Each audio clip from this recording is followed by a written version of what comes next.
नमस्कार, मैं मनोज विश्नोई और इस रेड प्लस न्यूज़ पर आपका बहुत स्वागत है। राजस्थान की प्रशासनिक रीढ़ से जुड़ी एक खबर आपको बताने की कोशिश करते हैं और दूसरी खबर ज़मीन पर पसरे उस दर्द से, उस आक्रोश से जो एक परिवार की मौत के साथ पूरे इलाके की आवाज़ बन चुका है। और आज का ये दिन सिर्फ एक कैलेंडर का एक नया पन्ना नहीं है। आज से प्रदेश की प्रशासनिक व्यवस्थाएं, उनकी सीमाएं, उनके पदस्थापन और भविष्य की रूपरेखा एक लंबे समय के लिए स्थिर कर दी गई है। और एक ऐसा फैसला जिसका असर गांव की ढाणी से लेकर राजधानी तक और पटवारी से लेकर के कलेक्ट्रेट तक हर स्तर पर पड़ने वाला है। राजस्थान में आज 1 जनवरी से जनगणना की औपचारिक तैयारी के तहत सभी प्रशासनिक यूनिट्स को फ्रीज कर दिया गया है। इसका मतलब साफ है कि अब न तो कोई नया जिला बनेगा और न कोई नया उपखंड, न तहसील, न गांव, न ढाणी और न ही किसी भी प्रशासनिक सीमा में कोई फेरबदल किया जा सकेगा। गांव या शहर के किसी भी वार्ड की 1 इंच जमीन भी इधर उधर नहीं होगी। और ये रोक तब तक रहेगी जब तक 2027 के मई-जून तक जनगणना की पूरी प्रक्रिया संपन्न नहीं हो जाती। यानी लगभग 2.25 साल तक प्रशासनिक नक्शा वही रहेगा जो 31 दिसंबर 2025 की स्थिति में था। यह कोई अचानक लिया गया फैसला नहीं है, बल्कि जनगणना की सटीकता और विश्वसनीयता के लिए वर्षों से चला आ रहा एक संवैधानिक और प्रशासनिक प्रावधान है। जनगणना केवल लोगों की गिनती से नहीं होती, यह सरकारों की नीतियों, संसाधनों के बंटवारे, बजट, आरक्षण और विकास योजनाओं के साथ में राजनीतिक परिसीमन की नींव भी होती हैं। और अगर इस दौरान सीमाएं बदलती रही, नए जिले बनते रहे, तहसील टूटती और जुड़ती रही, तो आंकड़ों की विश्वसनीयता पर सवाल खड़े हो जाएंगे।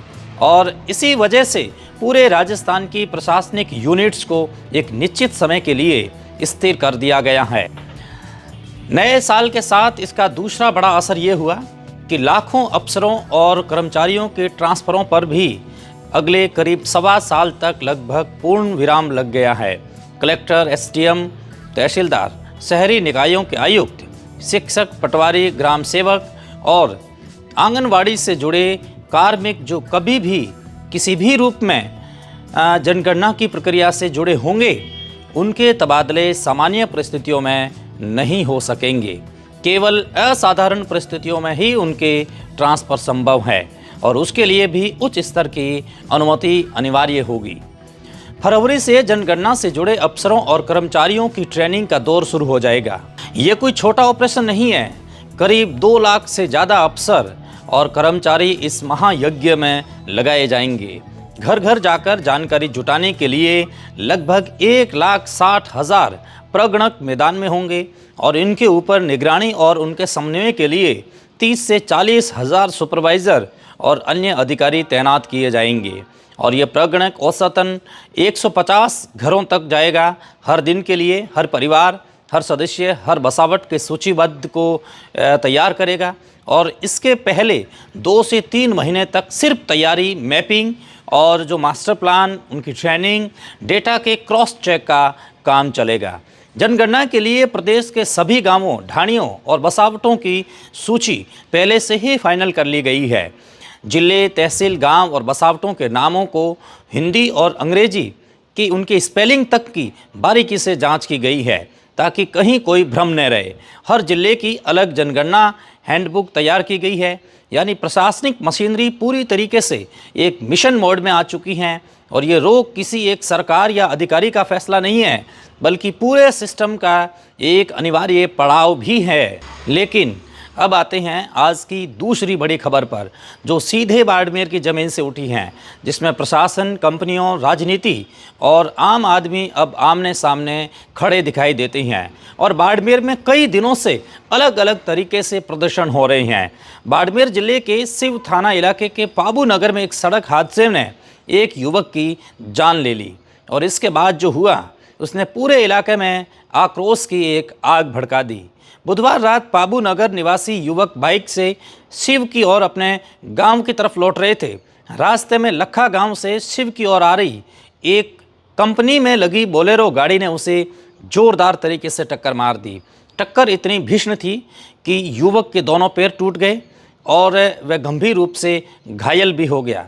पहले उसे प्राथमिक उपचार दिया गया और फिर बाड़मेर जिला अस्पताल में उनको रेफ़र किया गया, लेकिन तमाम कोशिशों के बावजूद इलाज के दौरान उसकी मौत हो गई। इस हादसे की खबर फैलते ही इलाके में तनाव का माहौल बन गया। पुलिस ने शव को कब्जे में लेकर बाड़मेर हॉस्पिटल की मोर्चरी में रखवाया, लेकिन परिजनों और ग्रामीणों का गुस्सा थमने का नाम ही नहीं ले रहा था। मुआवजे और कार्रवाई की मांग को लेकर परिजन धरने पर बैठ गए।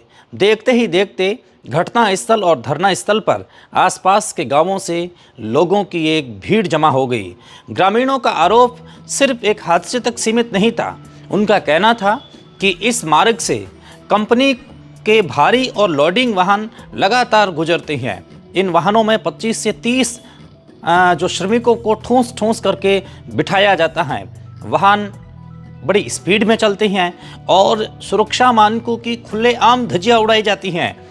ग्रामीणों ने इस रास्ते से कंपनी के वाहनों को रोकने की भी कोशिश की और जिससे स्थिति आज के दिन में और तनावपूर्ण हो गई।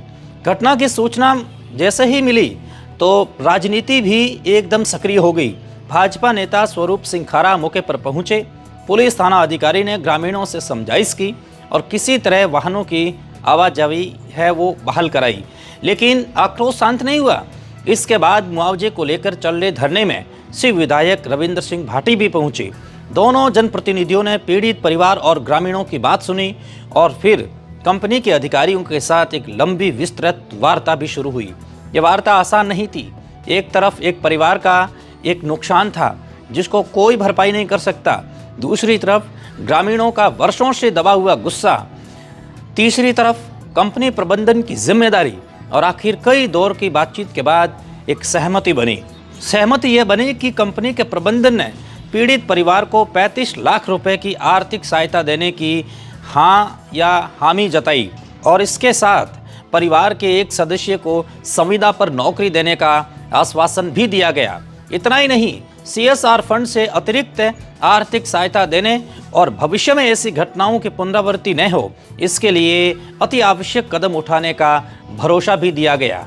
इस सहमति के बाद धरना समाप्त हुआ, लेकिन सवाल अभी भी जिंदा है। सवाल यह है कि क्या किसी की जान की कीमत मुआवजे से चुकाई जा सकती है? सवाल यह है कि कंपनियों के वाहनों की जो स्पीड लगातार बढ़ रही है, जिस तरीके से वे लापरवाही करते हैं, जो सुरक्षा मानकों की अनदेखी और प्रशासनिक निगरानी की कमी पर स्थायी समाधान कब होगा?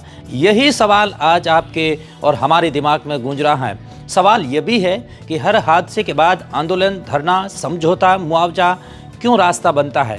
पहले से नियमों को सख्ती से पालन क्यों नहीं कराया जाता है? और आज की दोनों बड़ी खबरें एक दूसरे से अलग दिख सकती हैं, लेकिन दोनों के केंद्र में एक ही बात है, प्रशासनिक जिम्मेदारी और आम आदमी की सुरक्षा। एक तरफ जनगणना के नाम पर पूरा सिस्टम स्थिर किया जा रहा है ताकि आंकड़े सटीक हो, योजनाएं सही बने, और दूसरी तरफ ज़मीन पर एक युवक की मौत ये सवाल खड़े करती हैं कि क्या हमारी सड़कों या हमारी नीतियों या हमारी निगरानी में इंसानी जान सबसे ऊपर है या नहीं। और आज के लिए इस एपिसोड में इतना ही। अगर ये खबरें आपको अच्छी लगी हैं तो देश और दुनिया तक ज़रूर पहुंचाइएगा, शेयर कीजिएगा, डट के शेयर कीजिएगा। रेड प्लस न्यूज़ से जुड़ने के लिए बहुत शुक्रिया।